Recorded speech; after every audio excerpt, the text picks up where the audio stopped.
Pais queridos, a palavra de Deus, ela é de toda maravilhosa.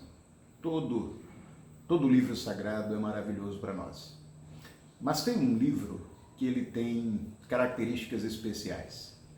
Ele é uma coletânea de cânticos, uma coletânea de poesias, de lamentos, de orações.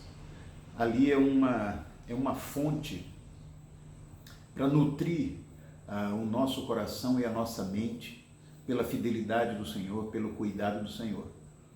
E eu quero ler um desses salmos e que inspira claramente essa canção antiga do Vencedores por Cristo, mas que tem um valor tremendo para fazer parte do culto de adoração ao Senhor. O salmo é o Salmo 43, e no seu verso 4, olha que coisa linda, diz o salmista: então irei ao altar de Deus, a Deus, a fonte da minha plena alegria. Com a harpa te louvarei, ó Deus, meu Deus. É isso que nós somos convocados a fazer todos os dias da nossa vida, queridos.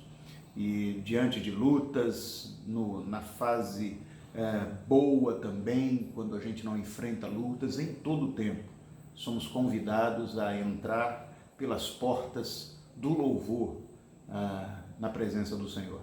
E essa canção nos faz lembrar isso. E ela diz o seguinte, olha que coisa linda.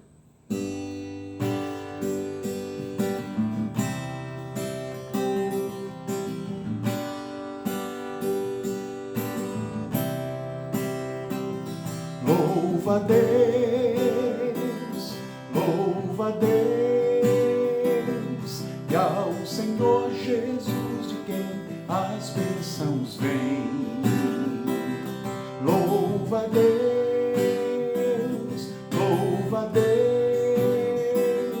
e ao Senhor Jesus, de quem as bênçãos vêm. Se o coração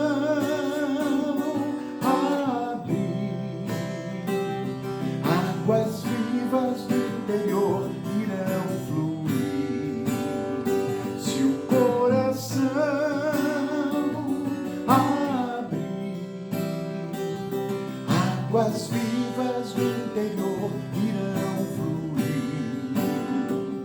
Ao seu nome louva então, nunca mais serás o mesmo, meu irmão. Ao seu nome louva então, nunca mais serás o mesmo, meu irmão. Se o coração abrir, águas vivas do interior irão fluir. Se o coração abrir, águas vivas do interior irão fluir. Glória a Deus, e ao Senhor Jesus, de quem as bênçãos vêm. Glória a Deus,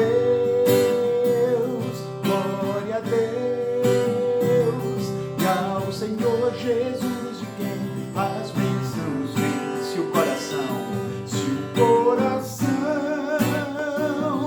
abrir, o que acontece? Águas vivas do interior irão fluir. Se o coração abrir, águas vivas do interior irão fluir. Louva a Deus,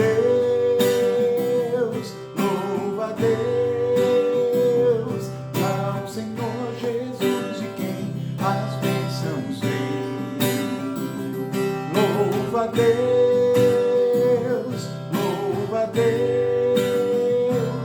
e ao Senhor Jesus, de quem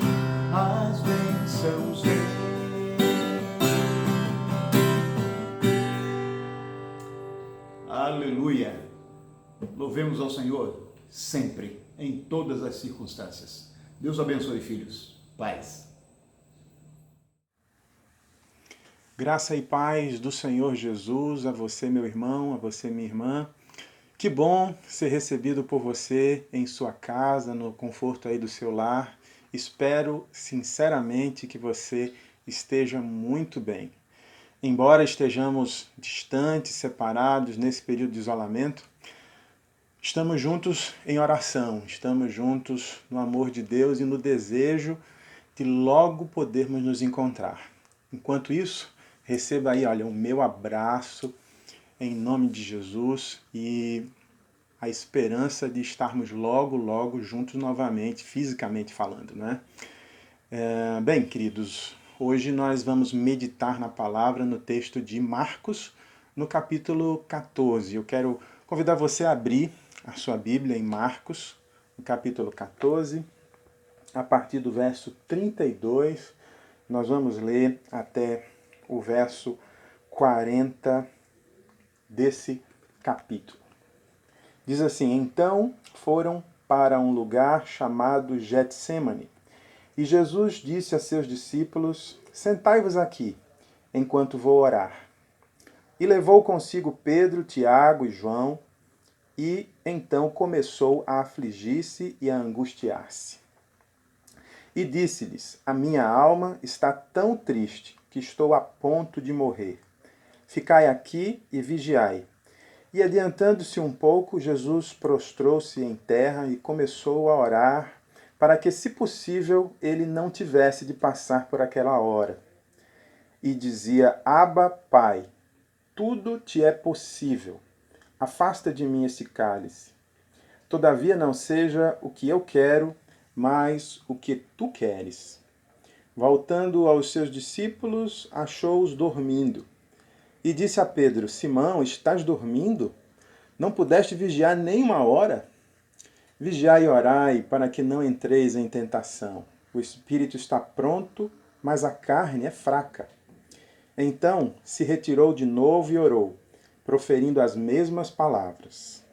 E voltando outra vez, achou-os dormindo, porque seus olhos estavam pesados, e não sabiam o que lhe responder. Ao voltar pela terceira vez, ele lhes disse: Ainda dormis e descansais? Basta! Chegou a hora. O Filho do Homem está sendo entregue nas mãos dos pecadores. Meus irmãos e minhas irmãs, esse é um texto muito importante, muito rico de lições para as nossas vidas. Nós encontramos na Bíblia uma série de citações quanto à oração. Nós encontramos Paulo nos exortando a orar sem cessar, a orar em todo o tempo. É claro que a Bíblia não nos ensina a fechar-nos num quarto ou num templo ou num monte ou em qualquer lugar que nós escolhamos para conversar com Deus e deixemos de lado todos os nossos afazeres, as nossas responsabilidades, simplesmente para ficar em oração. Não é esse o objetivo bíblico, não é essa a mensagem bíblica. A mensagem bíblica, ela tem a ver com o estado de espírito humano que busca constantemente compreender a vontade de Deus em tudo que nós fazemos ou em tudo que nós planejamos fazer. Estar em constante oração é estar em constante busca pela vontade de Deus e por compreender a sua vontade na medida em que nós vamos vivendo e realizando os projetos de nossa vida. Mas é importante lembrar que esse estado de espírito, ele é sempre, ele sofre interferências da nossa psique. A psique humana, com seus anseios, os medos, as alegrias, as tristezas, tudo isso interfere nesse nosso estado de espírito de constante oração. Por isso que é tão importante olharmos para essa narrativa que Marcos faz sobre aquele momento de Jesus no jardim, no Getsêmani, com seus amigos, quando ele orou e conversou com Deus. Bem, para que a gente possa ter assim um panorama do que aconteceu, vamos novamente lembrar do texto que nós acabamos de ler. Jesus havia passado com seus discípulos um dia muito cheio, muito carregado de atividades. Jesus naquele dia havia enviado seus discípulos para organizarem uma ceia, trabalharam na organização, na preparação da ceia, e ao final daquele dia eles cearam, entraram pela noite. Naquele mesmo dia, Jesus caminhou bastante com seus discípulos e ao final pediu para que eles pudessem acompanhá-lo até o Monte das Oliveiras. Já era bem tarde da noite e Jesus queria orar e chamou alguns amigos mais íntimos dentre os seus discípulos, Pedro, Tiago e João, para que num lugar reservado ele pudesse abrir o seu coração. E ali Jesus abre o coração e conta e revela da sua tristeza àqueles seus amigos. Ele fala dos seus sentimentos para seus amigos e pede a esses amigos que o ajudem em oração. Isso é muito maravilhoso perceber na humanidade do nosso Senhor Jesus. E Jesus ele pede aos seus amigos que o ajudem em oração porque ele estava sentindo uma tristeza profunda que o levava à morte. O evangelista Lucas, ao citar essa passagem, ele diz que Jesus estava em tamanha agonia que o seu suor transformava-se em gotas de sangue. E Jesus pede aos amigos ajuda e se dirige a Deus e abre o coração, rasga o seu coração diante de Deus, dizendo da sua vontade de não enfrentar aquela situação que estava se avizinhando, que estava se aproximando de Jesus. E Jesus pede que, se possível, passe dele o cálice e que Deus pudesse livrá-lo daquele momento. Mas Jesus, ao final, entende que a vontade de Deus ela é sempre a melhor alternativa para as nossas vidas e para a sua vida. E Jesus decide por fazer a vontade do Pai. Essa foi a história que nós lemos. E o que ela pode nos ensinar? Muitas coisas. Tem muitos aspectos dessa história que nós poderíamos aqui estudar, mas eu escolhi 3 aspectos. 3 deles nós vamos meditar nessa nossa mensagem. O primeiro desses aspectos tem a ver com o estado de angústia de Jesus. Angústia é a palavra utilizada por Marcos ao citar como Jesus se encontrava naquela noite quando conversou com os discípulos. E existe um filósofo do século XIX, Kierkegaard, que fala sobre a definição de angústia. E ao definir angústia, Kierkegaard diz que refere-se ao sentimento de ameaça, impreciso e indeterminado, inerente à condição humana, pelo fato de que o homem, ao projetar incessantemente o futuro, se defronta com a possibilidade de fracasso, sofrimento e, no limite, a morte. Veja que essa definição, eu entendo, que tem muito a ver com a experiência de Jesus no Getsêmani, porque de fato que Jesus estava enxergando se avizinhar, se aproximar no seu horizonte era uma trama contra ele, uma traição que estava se processando, encabeçada por um amigo, alguém muito próximo dele. Por outro lado, Jesus também projetava o abandono de seus amigos. Ele havia falado nisso naquele dia com os seus discípulos, quando disse que o pastor seria ferido e todos aqueles que estavam com ele o abandonariam, fugiriam. E Jesus sabia desse abandono, sabia que isso estava por acontecer e sabia que, mais do que isso, ele seria morto de uma maneira muito cruel, vítima do ódio daquelas pessoas, daqueles religiosos de sua época. E tudo isso apavorava, angustiava Jesus, e mais do que isso, existia também a possibilidade de Jesus escolher não seguir nesse plano, não seguir nessa rota. E quando ele optasse por isso, por fazer essa vontade de fugir, de abandonar e de passar esse cálice, Jesus sabia que poderia estar fracassando no plano de Deus para ele, no propósito de Deus para ele, em resgatar a humanidade. Isso representaria o fracasso da missão de Deus entregue ao seu Filho. E tudo isso incomodava Jesus, levava Jesus àquele estado de angústia.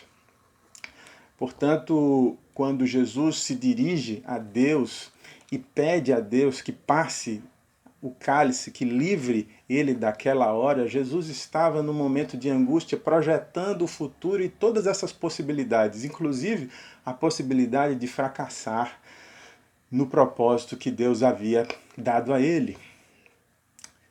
Às vezes, na nossa oração, nós queremos dizer exatamente a Deus o que é que ele deve fazer segundo a nossa vontade. E quando eu leio essa passagem, eu lembro de um episódio que vivi quando criança. Minha mãe, meu pai, na verdade, nos dando seus primeiros passos na vida cristã, e ele era comerciante, recebeu um convite de alguns amigos para uma festa no interior. E minha mãe, muito preocupada com isso, disse para ele que não era conveniente que ele fosse, uma vez que a festa seria no domingo e que a festa só seria regada de bebidas e de práticas que não combinavam muito com a vida cristã. Mas meu pai, ele aceitou aquele convite, ele disse que iria para aquela festa naquele domingo. E minha mãe, desde então, quando soube dessa decisão dele, passou a orar pedindo a Deus que intervisse de uma forma a impedir meu pai de ir para aquela festa. E minha mãe decidiu pedir a Deus que enviasse chuva para o Recife, não é? Onde nós morávamos, para que daquela maneira, com muita chuva, meu pai desistiria de ir àquela festa no interior. Pois bem, durante toda a semana minha mãe orou pedindo chuva e o sol brilhou como nunca naquela semana. E minha mãe estava angustiada, minha mãe estava muito preocupada com um futuro que poderia trazer para ela muita decepção, muita tristeza por ver meu pai, que estava agora começando a dar os primeiros passos na vida cristã, se distanciando de Deus. E ela persistiu na oração e no sábado ela estava na igreja e ela lembrou do que ela havia pedido a Deus durante toda a semana. E naquele dia ela conta que veio sentir um conforto de Deus e uma palavra de Deus dizendo a ela que estava no controle de todas as coisas. E que ele estava ouvindo a sua oração. E minha mãe voltou daquele culto muito tranquila. E naquele dia, era um sábado que antecedia a viagem de meu pai, ele havia combinado de trocar o carro com meu tio. Era um carro melhor do meu tio para ele poder ir e viajar até o interior. E quando minha mãe chega na casa de minha tia e observa que na frente da casa não estava o carro do meu tio, logo ela descobriu que não havia troca do carro e ela perguntou o que foi que houve. Minha tia gritou lá de dentro: Ivan não irá mais, Ivan meu pai, né? Ele não vai mais para a festa, não vai mais para o interior, porque durante a semana inteira choveu bastante naquela cidade, impedindo até que a festa acontecesse, que a festa fosse realizada. Portanto, com essa experiência de vida, nós entendemos que muitas vezes na nossa oração nós queremos que a nossa vontade aconteça e seja manifesta, quando na verdade a melhor coisa que temos a fazer é confiar sempre na vontade do Pai, na vontade de Deus, porque ela é sempre melhor que a nossa. Bom é que a nossa vontade seja exatamente igual à vontade de Deus. Mas um outro aspecto dessa experiência e essa passagem relatada por Marcos sobre a vida de Jesus tem a ver com a fraqueza do suporte humano. Vejam só, aqueles amigos com quem Jesus contou para ajudá-lo em oração, esses amigos fracassaram. Eles não conseguiram entender a necessidade de Jesus, eles não perceberam aquele sofrimento de Jesus. O sofrimento de Jesus foi só de Jesus, não foi dos seus amigos. Não é? E às vezes a gente quer até ajudar, como os amigos disseram: não, Jesus, nós não vamos te abandonar. E mesmo que digamos, nem sempre a gente consegue fazer o que diz, essa é a realidade. Né? Dizer que faz não significa fazer, e foi isso que nós percebemos ali naquela passagem. E o próprio Jesus sabia disso quando Pedro disse para ele: Jesus, eu jamais te abandonarei. E Jesus diz: olha, Pedro, antes que o galo cante, você me negará 3 vezes hoje. Então Jesus sabia muito bem que o suporte humano, ele é fraco. E que às vezes a gente é tomado por cansaço, às vezes a gente é tomado por outras inquietações da vida que nos impedem de olhar a fraqueza dos amigos, as necessidades dos amigos. E foi bem isso que aconteceu naquela noite ali no jardim do Getsêmani. Os amigos estavam cansados, o dia tinha sido muito cansativo, muito atribulado, e já era avançada da noite e aqueles homens, o que mais eles queriam era dormir. E eles não conseguiram perceber o sofrimento de Jesus, perceber a agonia pela qual o seu mestre estava passando. Por isso que quando nós olharmos em nossa volta, nós não podemos confiar plenamente no suporte humano, porque ele pode fracassar. Um outro aspecto dessa passagem tem a ver com a vontade de Deus. Paulo, quando escreve aos Romanos, ele diz que nós não devemos nos amoldar. Romanos 12, verso 2 diz: não se amoldem ao padrão deste mundo, mas transformem-se pela renovação da sua mente, para que sejam capazes de experimentar e comprovar a boa, agradável e perfeita vontade de Deus. Ora, o que Paulo está nos chamando a atenção é de que nós devemos buscar a vontade de Deus porque ela é boa, perfeita e agradável.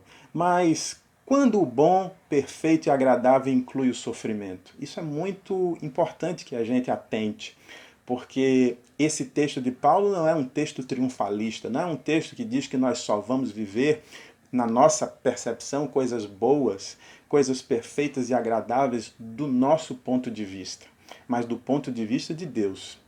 E muitas vezes, do ponto de vista de Deus, viver o bom, perfeito e agradável inclui para nós um sofrimento.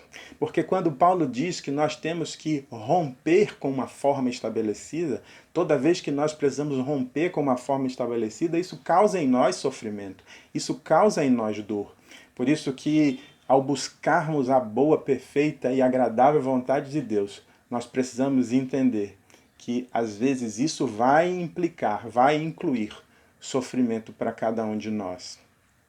Jesus ensina sobre isso e ilustra essa situação quando fala para os seus discípulos sobre a mulher quando está prestes a dar à luz. Veja aí comigo em João, no capítulo 16, no verso 21, o que Jesus fala? A mulher que está dando à luz sente dores, porque chegou a sua hora. Mas quando o bebê nasce, ela esquece a angústia por causa da alegria de ter nascido no mundo um menino. É bem assim. As dores do nosso dia a dia, por conta de optarmos por fazer a vontade de Deus, quando nós escolhemos fazer a vontade de Deus e sofremos por isso, nós sofremos com a consciência de que isso é o melhor para mim, isso é o melhor para Deus, e isso é o melhor para o propósito dele para toda a humanidade.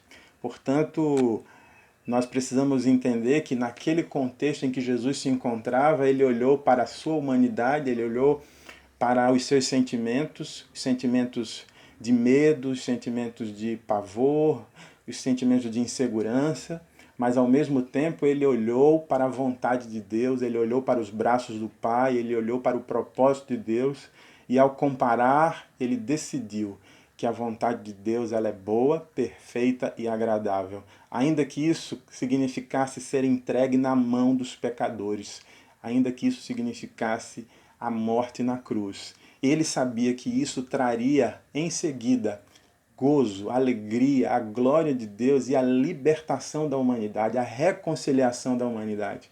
E esse propósito maior, sim, valia a pena, sim, era muito mais importante do que os episódios transitórios das tristezas humanas ou das inquietações humanas. Portanto, Jesus, ele reagiu à condição humana de pagar o mal com o mal. Jesus estava vivendo um momento de traição, um momento que se avizinhava de abandono, mas Jesus não escolheu responder da mesma forma. Jesus não escolheu devolver traição com a traição. Jesus não escolheu devolver o abandono com o abandono.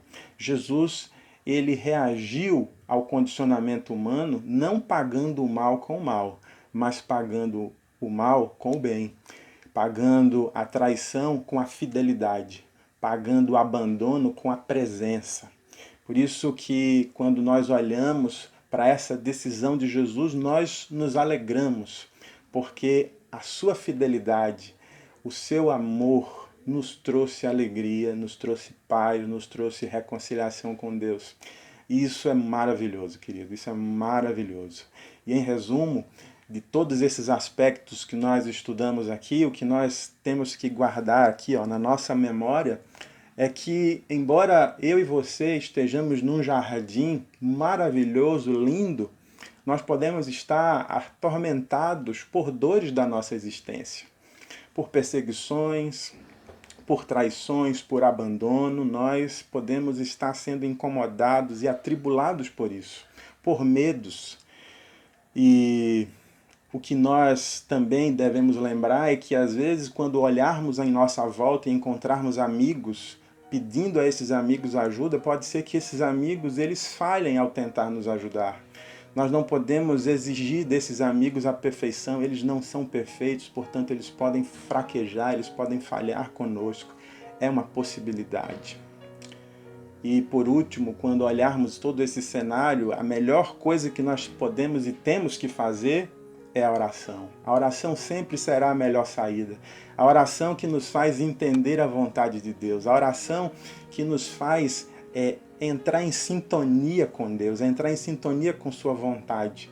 Porque quando olharmos para a sua vontade, nós vamos entender que ela é boa, perfeita e agradável, ainda que ela inclua sofrimento. Eu sei que o sofrimento ele sempre será muito menor, como diz Paulo, incomparável às glórias ou à glória que há de ser revelada por Deus através de Jesus na nossa vida. Por isso que eu preciso confiar, eu preciso acreditar na vontade de Deus como sendo a melhor para a minha vida. E deixar que ela dirija os meus passos, deixar que ela dirija as minhas atitudes, as minhas escolhas, mesmo em meio à angústia. Eu preciso da direção do Espírito de Deus. Que o Senhor possa, nesta mensagem, edificar a sua vida, em nome de Jesus. Vamos orar?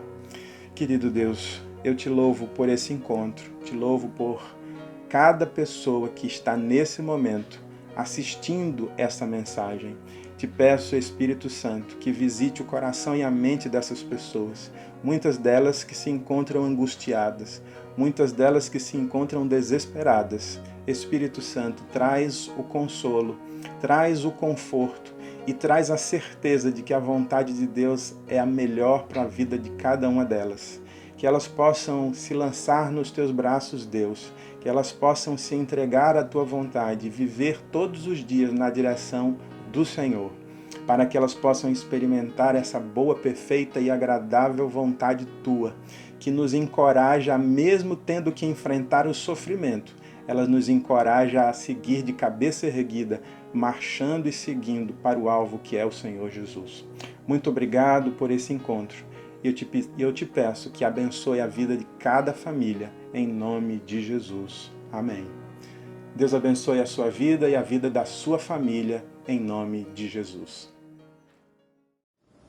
Essa canção exalta o poder, a majestade, a glória do Senhor.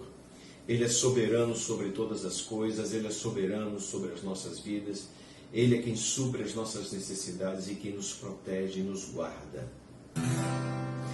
Posso levantar meus olhos e enxergar o quanto poderoso Ele é. O céu é o lugar de sua habitação e não há nada que dele possa se ocultar. Grande em poder, Senhor do universo, dono de tudo, tens meu coração. Maravilhoso Deus, desejo te adorar.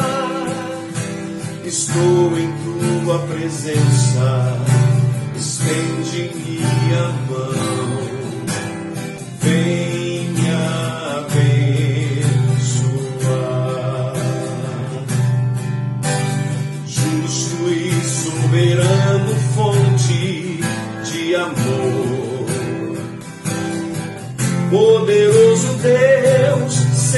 da criação, exaltado, digno de louvor. Sei, não é possível deixar de te amar. Vem me abençoar,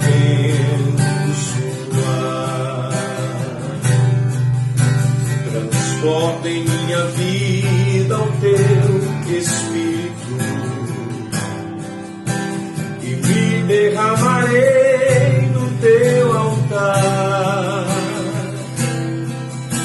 Santo, santo, santo é o Senhor. Transforma a minha vida, também meu coração. Vem me abençoar.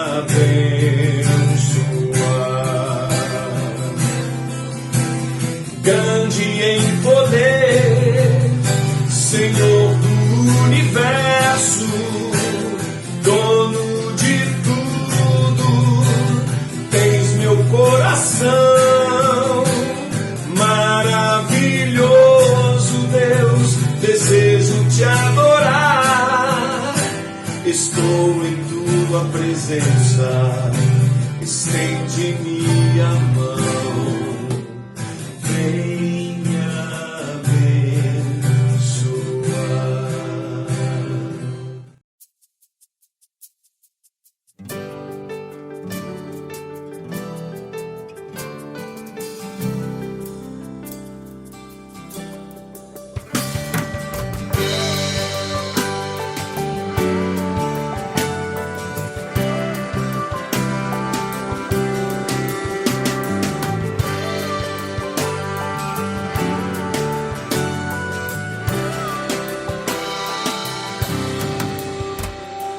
Um lugar, um momento, apenas um som em meu coração. Meu Deus e meu Pai, eis o desejo, ouvir tua voz. Primeiro te ouvir, realmente te conhecer, experimentar a intimidade que um filho anseia ter. Me curvo diante de ti, soberano Deus e Pai. Com louvor eu proclamo assim: sou fruto da graça, do amor que me basta, sou teu. Um lugar, um momento, apenas um som em meu coração. Meu Deus e meu Pai, eis o anseio, ouvir tua voz. Primeiro te ouvir, realmente te conhecer, experimentar a intimidade que um filho anseia ter. Me curvo diante de ti, soberano Deus e Pai. Com louvor eu proclamo assim: sou fruto da graça, do amor que me basta, sou teu.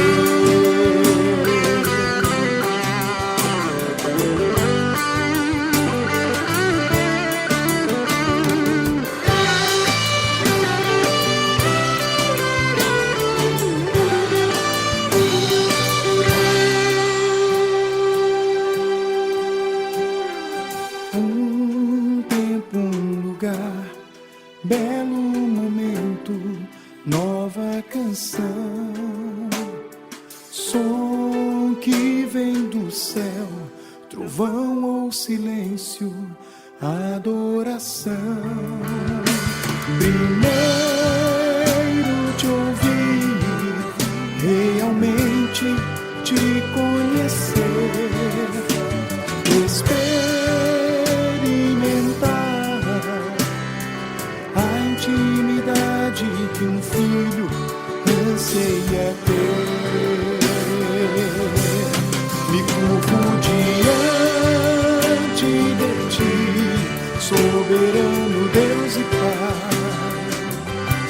Com louvor eu proclamo assim: sou fruto da graça, do amor que me basta, sou teu. Me curvo diante de ti, soberano Deus e Pai. Com louvor eu proclamo assim: sou fruto da graça, do amor que me basta, sou